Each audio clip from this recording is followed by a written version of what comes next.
जय Hind, Vande Mataram. Exam list classes में आपका स्वागत है। आई होप आप सब अच्छे होंगे। आज हम प्रारंभिक शिक्षा के नवीन प्रयास से सर्व शिक्षा अभियान SSA टॉपिक लेके आए हैं। इसके बारे में हम चर्चा करेंगे। इसके अंतर्गत हमने इसके विशेषताएं और उद्देश्य और इसकी रणनीतियों के बारे में चर्चा की है। तो चलिए हम स्टार्ट करते हैं। सर्व शिक्षा अभियान SSA सर्व शिक्षा अभियान यह जो है साक्षरता दर को बढ़ाने के लिए यह लागू किया गया था। कब लागू किया गया था? तो ये सन 2000 से 2001 के बीच लागू किया गया था। इसका प्रमुख उद्देश्य यही था कि जो छात्र हैं या जो लड़कियां और लड़के हैं उनमें जो है साक्षरता दर को बराबर किया जाए और साक्षरता दर की जो कमी है उसको पूर्ण किया जाए। और यह जो है एक समयबद्ध था कि एक टारगेट दिया गया था कि इतने वर्ष में हमें ये काम करना है और इतने वर्ष में हमें ये काम करना है। तो कहने का मतलब यह एक समयबद्ध कार्यक्रम था जो कि यह लागू किया गया था। तो चलिए हम देखते हैं। पहला पॉइंट है इसमें यह अभियान भारत सरकार द्वारा शिक्षा के सार्वभौमिकरण के लिए चलाए जा रहे प्रयास का एक हिस्सा है। कहने का तात्पर्य है कि यह जो कार्यक्रम था यह भारत सरकार द्वारा जो है शिक्षा का विस्तार करने के लिए ही यह प्रचार और प्रसार करने के लिए कार्यक्रम चलाया गया था। दूसरा पॉइंट है यह अभियान वर्ष 2000 से 2001 में शुरू किया गया था। तो यह अभियान जो है 2000 से 2001 में शुरू किया गया था। तीसरा पॉइंट है इसका सबसे प्रमुख उदाहरण है वर्ष 2010 तक देश के सभी 6 से 14 वर्ष के बालकों को गुणवत्तापूर्ण प्रारंभिक शिक्षा उपलब्ध कराना। बहुत ही इम्पोर्टेंट टॉपिक है ये। 6 से लेकर के 14 वर्ष तक के बालकों को गुणवत्तापूर्ण प्राथमिक शिक्षा उपलब्ध कराई जाए। अगला है इस कार्यक्रम के उद्देश्य समयबद्ध हैं। समयबद्ध का मतलब है कि इसमें एक डेट या एक ईयर दिया हुआ है 2007, 2010 इस तरीके से बातें बोली गई हैं कि यहाँ तक हमें इस उद्देश्य को पूर्ण कर लेना है और फिर उसके आगे जो है हमें दूसरा उद्देश्य निर्धारित करना है पूरा करने के लिए। नेक्स्ट चैप्टर है सर्व शिक्षा अभियान की विशेषताएं। सर्व शिक्षा अभियान की विशेषताएं। यह एक समयबद्ध अभियान है। यह पूरे देश में गुणवत्तापूर्ण बुनियादी शिक्षा की मांग करता है। यह जो है सर्व शिक्षा अभियान का उद्देश्य था कि पूरे भारत देश में एक ऐसी शिक्षा की व्यवस्था की जाए जिससे साक्षरता दर को बढ़ाया जा सके, शिक्षा का सार्वभौमिकरण किया जा सके। तीसरा पॉइंट है यह अभियान केंद्र एवं राज्य सरकार दोनों की भागीदारी से चलाया गया। तो यह अभियान क्या था? यह केंद्र सरकार और राज्य सरकार दोनों की भागीदारी से चलाया गया था। नेक्स्ट पेज है 4 नंबर पॉइंट है वर्ष 2007 प्राथमिक स्तर पर वर्ष 2010 तक प्रारंभिक स्तर पर शिक्षा में व्याप्त लिंग असमानता तथा सामाजिक अंतर को पाटने की कोशिश करना।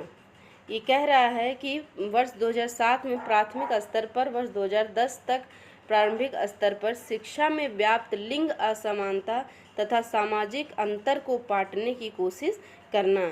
इसका तात्पर्य है कि जो लड़के और लड़कियों की शिक्षा दर में जो कमी है, जो लड़कियों की शिक्षा दर में जो कमी दिखाई जा रही है, साक्षरता दर में जो कमी आ रही है उसको बराबर किया जाए। सन 2010 तक उस साक्षरता दर को बराबर किया जाए।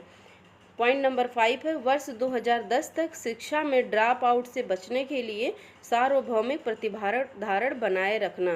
ड्रॉप आउट का मतलब होता है जो बच्चे शिक्षा ग्रहण कर रहे हैं बीच में छोड़ देते हैं, तो उनको इस तरीके से कक्षा में या विद्यालय में प्रभावित किया जाए। सार्वभौमिक प्रतिधारण का अर्थ है कि उनको इस तरीके से प्रभावित किया जाए कि वो जो है विद्यालय छोड़ के ना जाएं। नेक्स्ट पेज है अगला पॉइंट है अन्य बिंदु। इस अभियान को शुरू करने के लिए शुरुआत में केंद्र सरकार ने 7,000 करोड़ रुपए की धनराशि आवंटित की थी। अगर पूछा जाता है कि सर्व शिक्षा अभियान को करने के लिए सबसे पहले किसने और कितनी धनराशि दी थी? तो केंद्र सरकार ने 7,000 करोड़ रुपए की धनराशि आवंटित की थी। अगली हेडिंग है सर्व शिक्षा अभियान को सफल बनाने के लिए तैयार की गई व्यापक रणनीतियाँ। अब हम कुछ रणनीतियों पर चर्चा करेंगे, तो चलिए हम देखते हैं।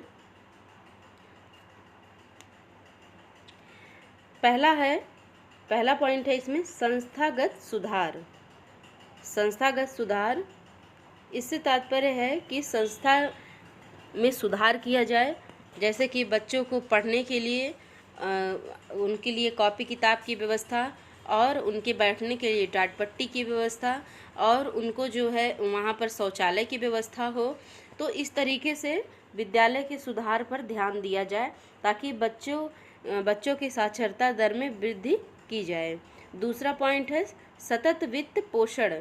कहने का मतलब है कि अगर सर्व शिक्षा अभियान के अंतर्गत एक टारगेट बनाया गया है कि इस वर्ष तक हमें इतना विकास करना है, तो उसके लिए जो फंड है, जो सरकारी फंड दी जा रही है, उसमें रुकावट ना हो और वो समय समय पर फंड उनको दी जाए, उनको ट्रांसफ़र की जाए। तीसरा पॉइंट है सामुदायिक स्वामित्व। सामुदायिक स्वामित्व से तात्पर्य है कि यह जो है इस अभियान की जिम्मेदारी सिर्फ विद्यालय या शिक्षकों पर नहीं होनी चाहिए, बल्कि गांव के ग्राम प्रधान और वार्ड के लोग और गांव के ग्राम प्रधान के द्वारा जो गांव के लोग हैं उनकी भी भागीदारी इसमें होनी चाहिए। अगला पॉइंट है लड़कियों की शिक्षा को प्राथमिकता। इसमें जो साक्षरता दर को जो बढ़ाना था या 100% साक्षरता दर को करना था, उसके लिए सबसे बड़ी कमी जो थी वो थी लड़कियों की शिक्षा दर में कमी। तो लड़कियों की शिक्षा दर में जो कमी है उसको पाटा जाए, कहने का मतलब है उसको पूरा किया जाए और लड़कियों को पढ़ने के लिए प्रेरित किया जाए, उनको जागरूक किया जाए, उनके माता पिता को जागरूक किया जाए। पांचवा पॉइंट है विशेष समूहों की शिक्षा। विशेष समूहों की शिक्षा से मीन्स ये है कि अगर जो बच्चे दिव्यांग हैं उनके लिए विशेष प्रशिक्षण की व्यवस्था करनी चाहिए। जैसे जो बच्चे आँख से नहीं देख पा रहे हैं उनके लिए सहायक सामग्रियों की व्यवस्था, उनके लिए जो भी चीज़ों की आवश्यकता है उनको दिया जाए। जैसे कि बहरे लोग हैं जो नहीं सुन पा रहे हैं, जो नहीं देख पा रहे हैं, जो नहीं चल पा रहे हैं, उनके लिए जो है अलग से शिक्षा की व्यवस्था की जाए। अगला पॉइंट नंबर 6 है गुणवत्ता पर जोर। गुणवत्ता पर जोर की शिक्षा जो भी देनी है बच्चों को, वो ऐसे नहीं है कि सिर्फ एक खाना पूर्ति करनी है, बल्कि उनको गुणवत्ता के साथ शिक्षा देना है। सातवां है पूर्व परियोजना चरण। पूर्व परियोजना का मतलब है कि प्लानिंग। अगर किसी चीज़ को हमें ये टारगेट बनाया है कि हमें इतने वर्ष में इस शिक्षा दर को इतना बढ़ाना है, तो उसके लिए पहले से प्लानिंग कर लेनी चाहिए ताकि हम आगे उसे लागू कर सकें। आठवां पॉइंट है शिक्षकों की भागीदारी। इसमें जो है शिक्षकों की भागीदारी बहुत ही इम्पॉर्टेंट है, क्योंकि एक शिक्षक जो है वो बच्चों के साथ और लोगों के अलावा ज़्यादा टाइम बिताता है, इसलिए वो बच्चों को जागरूक कर सकता है। शिक्षकों को अपने व्यवहार पर ध्यान देना है ताकि बच्चे उनसे जो है आकर्षित हों। अगला नोट में कुछ इम्पॉर्टेंट लाइन है, उसको हम देखते हैं। आज शिक्षा गारंटी योजना, मध्याह्न भोजन योजना, कस्तूरबा गांधी योजना, बालिका योजना, DPEP तथा ऑपरेशन ब्लैक बोर्ड योजना, ये सभी योजनाएं जो हैं SSA के अंतर्गत ही लागू होती हैं। सर्व शिक्षा अभियान के अंतर्गत ही ये सारी योजनाएं लागू की गई थी। आगे देखते हैं। दूसरा पॉइंट है इसमें RTE 2009 आदि का क्रियान्वयन सर्व शिक्षा अभियान के अंतर्गत होता है। जो RTE 2009 जो बनाया गया था वह जो है सर्व शिक्षा के अंतर्गत ही ये इस क्रियान्वित किया गया था। तीसरा है एक अनुमान के अनुसार इस अभियान से देश के 11 लाख बस्तियों में लगभग 19 करोड़ बच्चे इस अभियान से लाभान्वित हो रहे हैं। यह एक अनुमान लगाया गया कि 11 लाख बस्तियों में कुल 19 करोड़ बच्चे जो हैं इस अभियान से लाभान्वित हो रहे हैं। यह योजना 2002 में अटल बिहारी वाजपेयी द्वारा शुरू किया गया था। तो अगर ये पूछा जाता है कि यह योजना किसके द्वारा शुरू किया गया था, तो अटल बिहारी वाजपेयी के द्वारा शुरू किया गया था। अगर लागू करने की बात की जाए तो वो सन 2000 से 2001 के बीच की गई थी, लेकिन अगर इसकी शुरुआत पूछी जाए तो ये जो है सन 2002 से हुई थी अटल बिहारी वाजपेयी के द्वारा। तो ये हमारा आज का टॉपिक था सर्व शिक्षा अभियान। आपको हमारा वीडियो पसंद आया हो तो वीडियो को लाइक करें और कमेंट करें और अपने दोस्तों तक शेयर करें। और अगर इस तरीके की वीडियो आपको आवश्यकता हो तो हमारे चैनल को सब्सक्राइब करें। थैंक यू, धन्यवाद।